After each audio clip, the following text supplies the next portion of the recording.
The building after midnight felt like a different world. Most of the lights were off, leaving long shadows stretching across polished marble floors. The hum of electricity echoed through the empty corridors, broken only by the soft squeak of Ahmed's worn shoes and the slow splash of water from his mop bucket. This was his third night shift in a row. His back ached, his eyes burned, and his phone buzzed every few minutes with reminders from the babysitter about his daughter needing help with homework. Ahmed paused near the elevator bank on the 15th floor. The doors stood closed, but he could feel it again, that uneasy vibration beneath his feet. The same one he'd reported earlier that evening. And the night before, and the week before. He crouched down and pressed his ear lightly against the metal door. A low grinding sound answered him. His stomach tightened. "Please, not tonight," he muttered under his breath. Just then, sharp footsteps echoed down the hallway. A woman appeared from around the corner, walking quickly, her eyes fixed on her phone. She wore a tailored coat that screamed importance, the kind Ahmed only saw in magazines left behind in the lobby. "Miss," Ahmed called out, lifting a hand. His voice sounded small in the wide hallway. "Excuse me." She didn't slow down. The elevator indicator lit up. Ding. The doors began to slide open. Suddenly, the metal screamed. The floor beneath Ahmed vibrated violently, rattling his mop bucket. The elevator lights flickered like a dying heartbeat. Fear punched him in the chest. "Stop," Ahmed shouted, running forward. "Don't enter the elevator." His voice exploded through the empty floor, raw and desperate. The woman froze, startled, finally looking up from her phone. Confusion flashed across her face, then irritation. "What is wrong with you?" she snapped, taking another step forward. That was when the elevator dropped. Not far. Just enough to make the cables snap tight and the doors jam halfway open. The lights went out completely. The building filled with the screech of metal twisting against metal. The woman screamed, stumbling backward as Ahmed lunged, grabbing her arm and pulling her away from the opening. Alarms blared. Red emergency lights flickered on. For a moment, neither of them spoke. Her breathing came in sharp, uneven gasps. Ahmed's hands shook so badly he had to clench them into fists. If she had taken one more step. Security guards rushed in seconds later, shouting into radios. Maintenance sirens echoed from below. The woman stared at the broken elevator, then slowly turned to Ahmed. Her face had lost all color. "You knew," she whispered. Ahmed nodded, swallowing hard. "I tried to report it." She looked at him. Not as a janitor now, not as someone invisible, but as the man who had just stood between her and something terrible. And in that silent moment, with alarms screaming around them, both understood one truth. Some warnings come just seconds before disaster. Sleep barely touched Ahmed that night. His mind replayed the elevator's scream over and over, the way the woman's face drained of color, the violent jolt of the floor, the supervisor's cold eyes as he sent Ahmed home early, until further notice. He lay on the narrow couch, one arm draped protectively over his daughter as she slept beside him, her small fingers curled into his shirt. Just before sunrise, a sharp knock shattered the silence. Ahmed's eyes snapped open. Another knock followed. Firm, polite, deliberate. Fear crawled up his spine. Landlord, management, security. He'd lost jobs before. He knew the sound of bad news. "Baba," Aisha whispered, sitting up. "Who is it?" "I don't know," he said softly, forcing calm into his voice. "Stay here." He moved quietly to the door and peered through the peephole. His heart skipped. The woman from the elevator stood outside. In daylight, she looked different. No sharp heels, no commanding posture. She wore a simple sweater, dark jeans, and flat shoes. Her hair was pulled back, and her eyes, those same eyes that had flashed with anger hours earlier, now held something closer to uncertainty.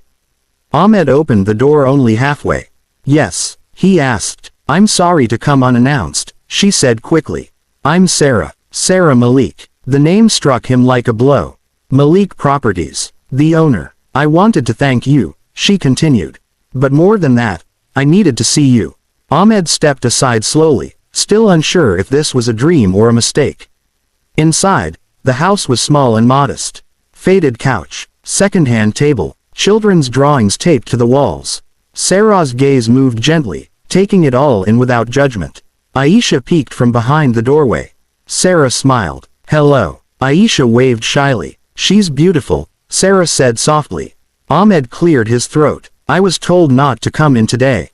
Sarah's expression hardened. That changes now. She reached into her bag and pulled out a folder, placing it carefully on the table as if it mattered deeply. I reviewed the footage, she said. I read your reports, every single one that was ignored. Ahmed stared at the floor. I just did my job. No, Sarah said firmly. You did more. She opened the folder. Inside were documents. Official, stamped, unmistakable. You're reinstated, she said. With immediate effect. Full pay for the suspension. And a promotion to building safety supervisor. Ahmed's breath caught. I don't understand, he whispered. Why me? Sarah met his eyes. Because when it mattered most, she said, you yelled when everyone else stayed silent. For the first time in years, Ahmed felt something unfamiliar swell in his chest. Hope. The promotion didn't change Ahmed overnight, but it changed everything around him. For the first time in years, his mornings weren't rushed with panic.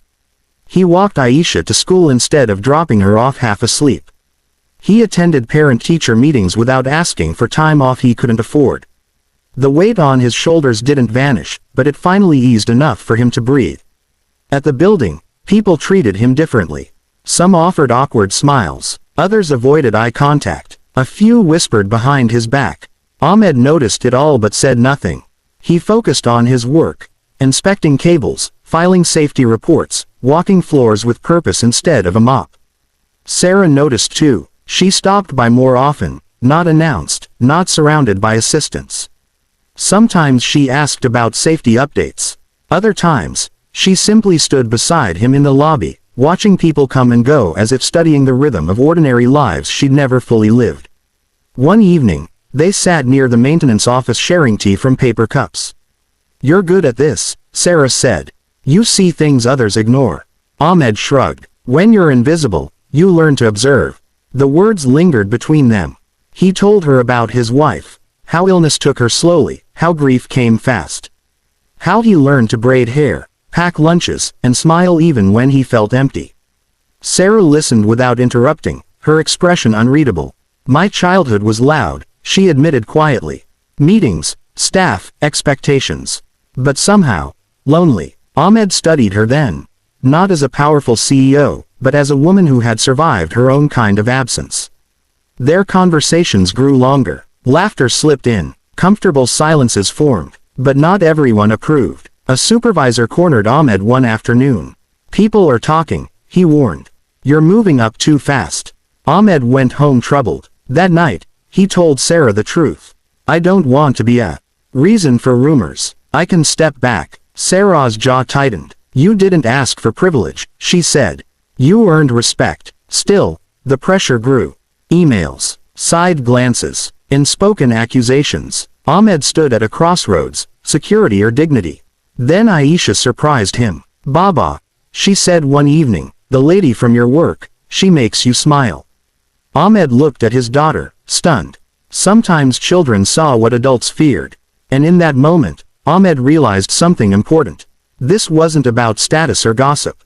It was about two people finding understanding where neither expected it, and deciding whether they were brave enough to protect it. The elevator reopened 3 months later. It no longer groaned or shuddered. New steel cables gleamed behind glass panels, safety sensors blinked steadily, and a quiet confidence replaced the old, dangerous hum. What had once been ignored was now impossible to overlook. The lobby filled with people that morning. Employees, managers, reporters, and residents.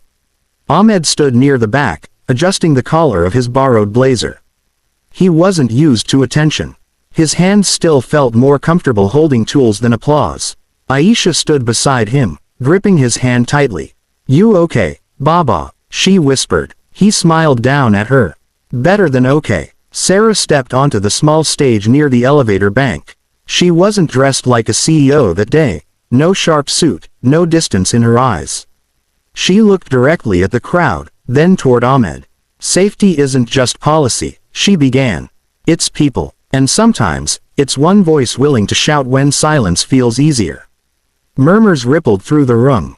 Sarah gestured toward Ahmed. This man reported a problem repeatedly. He was ignored. But when danger came, he didn't walk away. He ran toward it. She called his name. For a moment, Ahmed didn't move. The applause rose anyway, slow at first, then thunderous.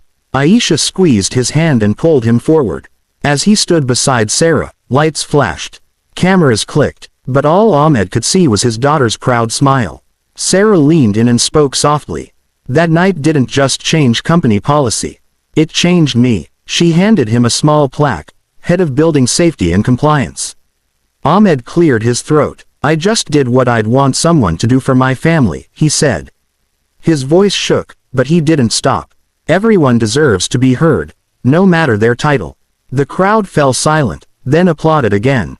Later, as the lobby emptied, Ahmed and Sarah stood before the elevator doors. Funny, Ahmed said quietly. I spent years cleaning these floors. Never thought they'd lead me here. Sarah smiled. Sometimes the lowest places give us the clearest view. The elevator doors opened smoothly. Ahmed hesitated, then stepped inside, with Aisha's hand in his. As the doors closed, he realized something powerful.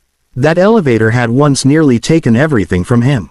Instead, it gave him a future, built on courage, integrity, and one moment where a single voice refused to stay quiet.